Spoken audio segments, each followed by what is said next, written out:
જય સ્વામિનારાયણ. ધોરણ 6 ગુજરાતી મીડિયમ, વિષય ઇંગ્લિશ. મિત્રો, આપણે 1 થી 4 પાઠ પૂર્ણ કર્યા. હવે આપણે આજે સિમ્પલ પ્રેઝન્ટ ટેન્સ વિશે વાત કરીશું. સિમ્પલ પ્રેઝન્ટ ટેન્સ એટલે ગુજરાતીમાં સાદો વર્તમાન કાળ. શું કહેવાય? સાદો વર્તમાન કાળ. આ સાદા વર્તમાન કાળના ઉપયોગો છે મિત્રો. તો ઉપયોગ લખો તમારી નોટબુકમાં. સાદા વર્તમાન કાળનો ઉપયોગ છે વર્તમાનની ક્રિયા દર્શાવો. વર્તમાનની ક્રિયા દર્શાવવા એટલે અત્યારે હું ભણાવું છું તો આ વાક્ય આઈ ટીચ ઇંગ્લિશ એ સાદા વર્તમાન કાળમાં છે. રોજિંદી ક્રિયાઓ દર્શાવવા માટે સાદો વર્તમાન કાળ વપરાય છે. ત્યાર પછી આપણી સવારે ઉઠવાની આદત એટલે કે ટેવ, સનાતન સત્ય, ક્રિકેટની કોમેન્ટ્રી,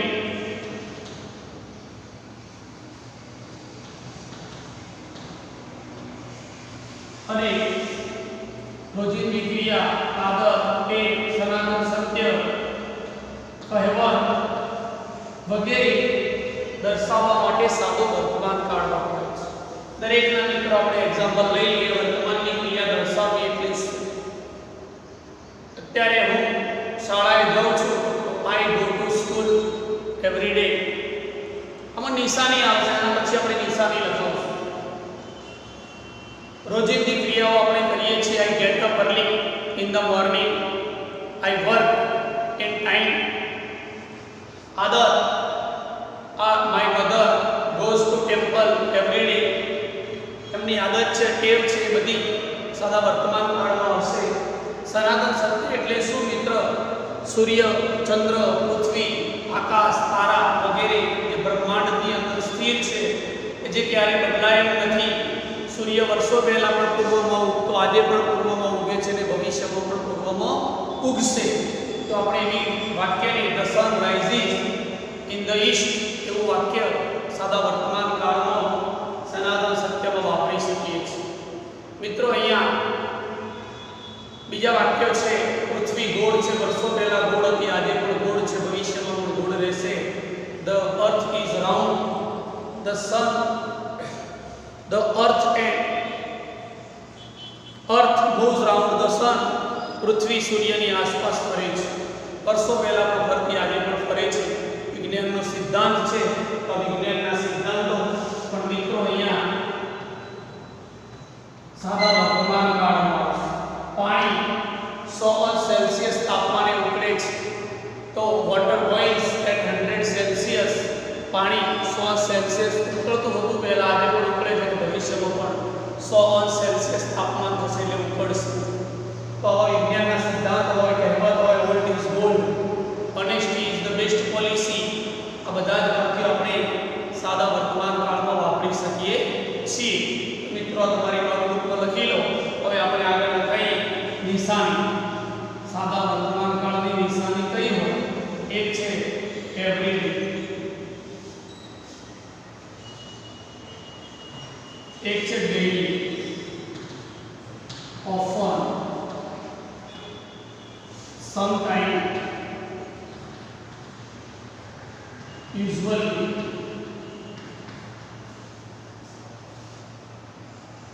ઓલવેઝ,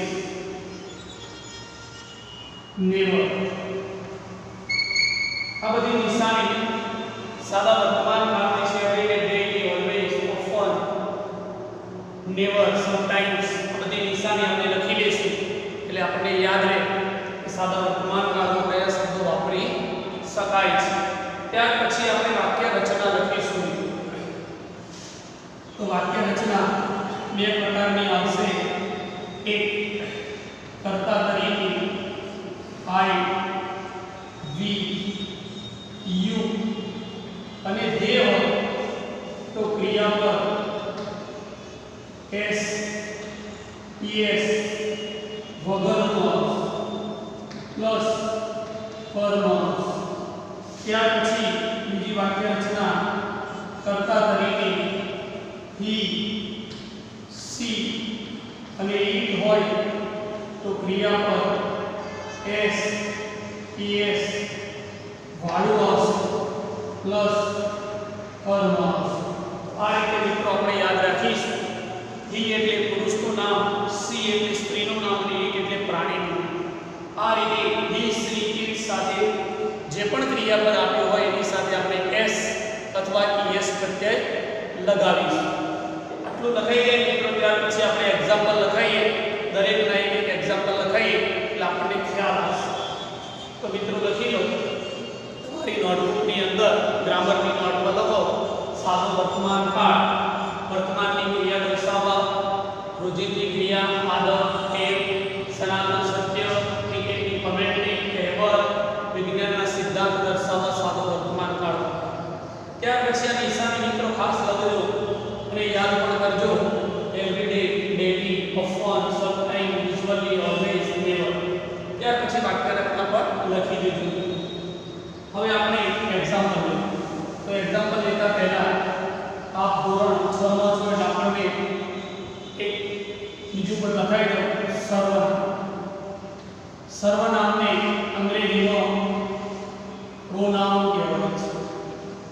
તો આપણે પ્રોનાઉન પહેલા લખી લઈએ એટલે આપણને ખ્યાલ આવશે. આઈ એટલે હું, વી એટલે અમે. આ સર્વનામ છે.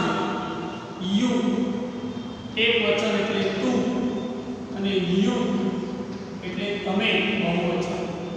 ત્યાર પછી હી એટલે પુરુષ માટે વપરાય જેને આપણે તે કહીએ છીએ. અહીંયા પુરુષ શબ્દ લખીને આપણને ખ્યાલ આવશે.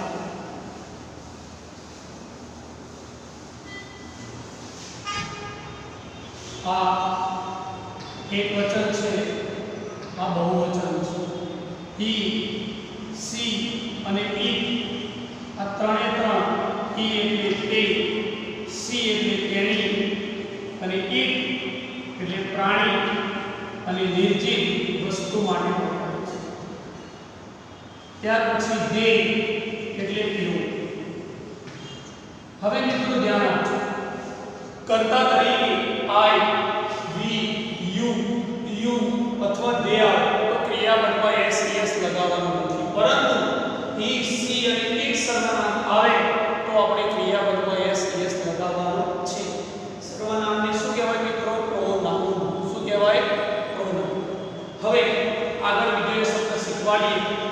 નાઉન એટલે શું? નાઉન એટલે નામ. નાઉન એટલે નામ. હવે હીની જગ્યાએ હું લખું કે મહેશ, તો મહેશ એ નામ છે એટલે નાઉન છે. જ્યારે હી એ પ્રોનાઉન છે. ખ્યાલ આવ્યો? સી એ પ્રોનાઉન છે અને સી ની સામે મનીષા લખું. મનીષા એ નાઉન છે. ત્યાર પછી ઈ એટલે પ્રાણીનું નામ. એલિફન્ટ લખું તો એલિફન્ટ એ ધ્યાન રાખજો. ઈટ એ પ્રોનાઉન છે. જ્યારે ઈટ એ પ્રોનાઉન છે, અહીંયા એલિફન્ટ એ નાઉન છે. તો મિત્રો આ રીતે આપણે નાઉન એટલે શું અને પ્રોનાઉન એટલે શું શીખી લીધું. તમને હવે ખ્યાલ આવી ગયો કે આઈની જગ્યાએ તમે કોઈ પણ નામ લખો તો એ પ્રોનાઉન કહેવાય છે. આઈ એ સર્વનામ છે, પ્રોનાઉન છે. તો ધ્યાન રાખજો. આઈ, વી, યુ, વી, સી, ઈટ, દે. 1 2 3 4 5 6 7 અને 8 સર્વનામ છે. કેટલા મિત્રો? 8 સર્વનામ યાદ રાખજો. ત્યાર પછી નાઉનની વાત કરીએ. નાઉન એટલે નામ. દરેક વસ્તુને મનુષ્યએ નામ આપ્યું છે અને નામ આપેલા હોય એને નાઉન કહેવાય. દુનિયાની અંદર લાખો અને કરોડો નાઉન છે. તો દરેક નાઉન વિશે પણ તમને 5 મિનિટ સમજાઈ દઈએ કે ખ્યાલ આવશે કે નાઉન કોને કહેવાય. તો મિત્રો આપણે ઘરમાં ટેબલ હોય તો ટેબલ એ આપણે નામ આપેલું છે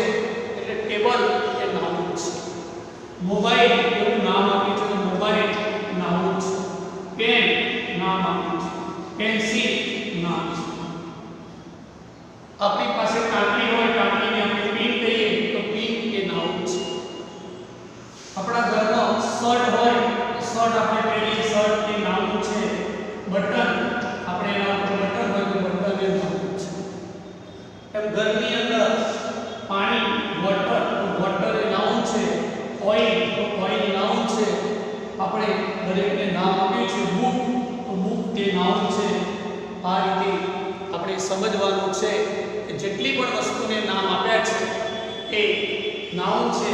દાખલા તરીકે ક્લોક છે, દાખલા તરીકે ફોટો છે, ઘરની અંદર ટીવી છે, ઘરની અંદર શૂઝ પડ્યા છે, જે પણ વસ્તુ છે દરેકને આપણે નામ આપ્યું છે. આપણા ઘરમાં ફેન એટલે પંખો છે, આપણા ઘરમાં ફ્રીજ છે, વોશિંગ મશીન છે, આ બધાને નામ આપ્યા છે, બધા નાઉન છે. આ રીતે ઘરની અંદર જેટલા પણ હોય, ગુજરાતીમાં કહીએ તો રાઈ હોય, મેથી હોય, જીરું હોય, દરેકના ઇંગ્લિશમાં નામ છે. ઘરમાં તપેલી હોય, ચમચો હોય, થાળી હોય, વાટકી હોય, ગ્લાસ હોય, આ દરેક નાઉન છે. જેટલી પણ વસ્તુના આપણને આવડે એટલા નામ આપણે લખીશું. ટ્રી તો નાઉન છે. લીવ, લીવ એટલે પાંદડું, લીફ કહીએ છીએ, લીફ, લીફનું બહુવચન લીવ્સ, તો આ પણ નાઉન છે. આ રીતે આપણે જોઈએ તો આપણી જ્યાં જ્યાં નજર પડે કે દરેક વસ્તુનું કોઈકનું કોઈક નામ હોય. દાખલા તરીકે દરવાજો, દરવાજો એનું નાઉન છે. વિન્ડો, બારી એ પણ નાઉન છે. પછી આપણે નાઉનના પ્રકાર પાડીએ ત્યારની વાત અલગ છે. આપણે સૌથી પહેલા નાઉન કોને કહેવાય એ ઓળખી લીધું. હવે આપણે આગળ સાદા વર્તમાન કાળના એક્ઝામ્પલ જોઈ લઈએ.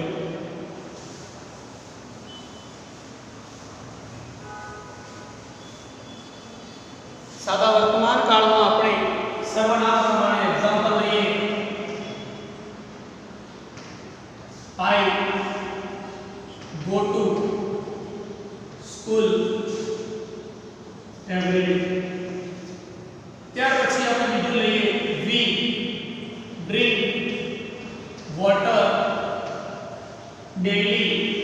આપણે દરરોજ પાણી પીએ છીએ. Number 2. Number 3, you play cricket daily. હવે he ઉપર લઈએ ચોથું વાક્ય.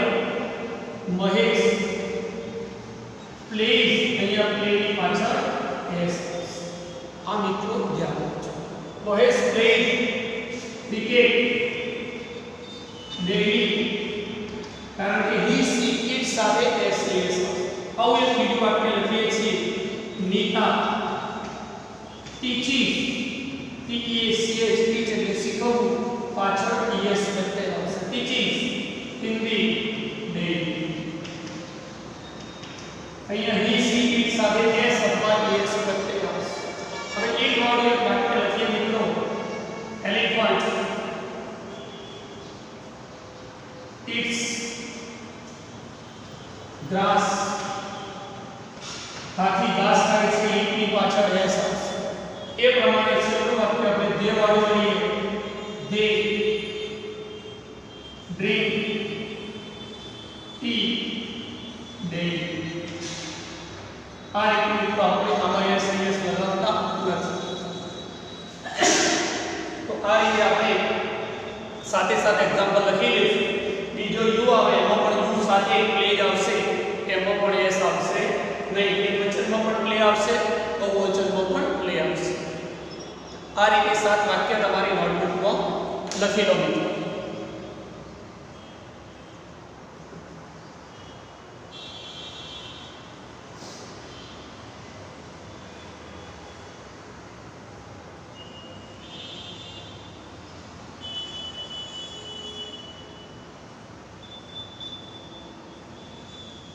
ચલો લખાઈ ગયું. હવે આપણે આગળ જોઈએ. સાદા વર્તમાન કાળમાં નકારાત્મક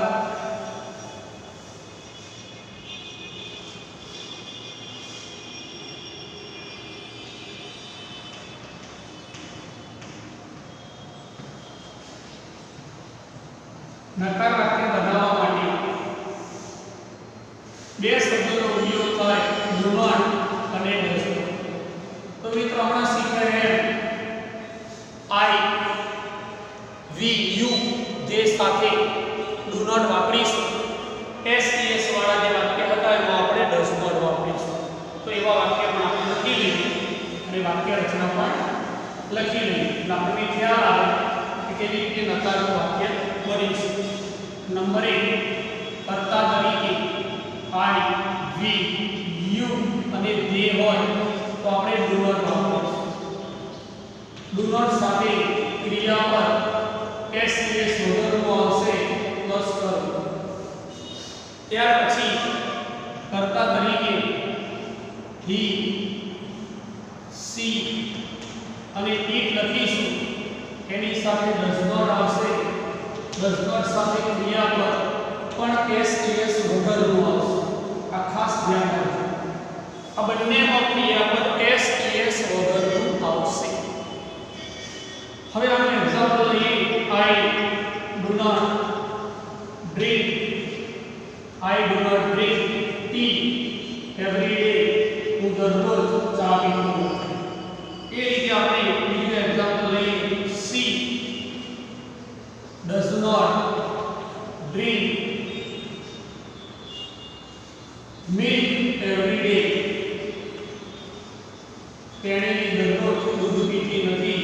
આમાં ડઝ નોટ આવશે પણ ક્રિયાપદ મિલ્ક, ક્રિયાપદ ડ્રિંક આવશે. ડ્રિંકમાં એસ નહીં. કેમ? ડઝ ની અંદર જ એસ આવશે માટે એને એસ આવશે નહીં. તો આપણે આ બે વાક્ય પણ લખી લઈશું અને આના પછી આગળ આપણે પ્રશ્નાર્થ વાક્યની ચર્ચા કરીશું કે પ્રશ્નાર્થ વાક્ય આપણે કઈ રીતે લખી શકાય. તો તમારી નોટબુકમાં બે એક્ઝામ્પલ લખી લો, ડુ નોટ અને ડઝ નોટ. ત્યાર પછી આપણે શરૂ કરીએ પ્રશ્નાર્થ. તો સાદા વર્તમાન કાળમાં પ્રશ્નાર્થ વાક્યની ચર્ચા કરીશું. તો પ્રશ્નાર્થ વાક્ય કેવી રીતે બને? પ્રશ્નાર્થ વાક્ય ડુ અથવા ડઝ થી બની છે. કેવી રીતે તેની વાક્ય રચના છે? પહેલા ડુ, એમાં કર્તા તરીકે હમણાં લખ્યા એમ આઈ, વી, યુ અને દે આવશે. એની સાથે ક્રિયાપદ આવશે. એની સાથે કર્મ પ્લસ પ્રશ્નાર્થ. હવે મિત્રો બીજી વાક્ય રચના ડઝ પ્લસ કર્તા તરીકે હી, સી, ઇટ આવશે પ્લસ ક્રિયાપદ પ્લસ કર્મ. આમાં પણ એસ નહીં આવે. હવે મિત્રો આગળ તેના એક્ઝામ્પલ લઈએ. Number 1, do you play cricket every day. શું તમે દરરોજ ક્રિકેટ રમો છો? શું તમે દરરોજ ક્રિકેટ રમો છો? બીજું એક્ઝામ્પલ લઈએ. Does Manish play cricket daily? અહીંયા મિત્રો બંને વાક્યમાં ક્રિયાપદ એસ વગરના આવશે પણ અહીંયા ધ્યાન આપજો ડુ અને ડઝ આવશે. કારણ કે મનીષ એમાં આવે એટલે એની સાથે ડઝ આવશે. આ આપણે શીખવાનું છે. ત્યાર પછી સાદા વર્તમાન કાળમાં WH ક્વેશ્ચન અને હુ વાળા પ્રશ્નો આવશે. તો આપણે નેક્સ્ટ વિડિયોની અંદર WH અને હુ વાળા વાક્ય લખાવશું, પછી એની એક્સરસાઇઝ લખાવશું. ત્યાં સુધી આટલું વડે કરજો અને તમારી નોટબુકમાં લખી દેજો. જય સ્વામિનારાયણ.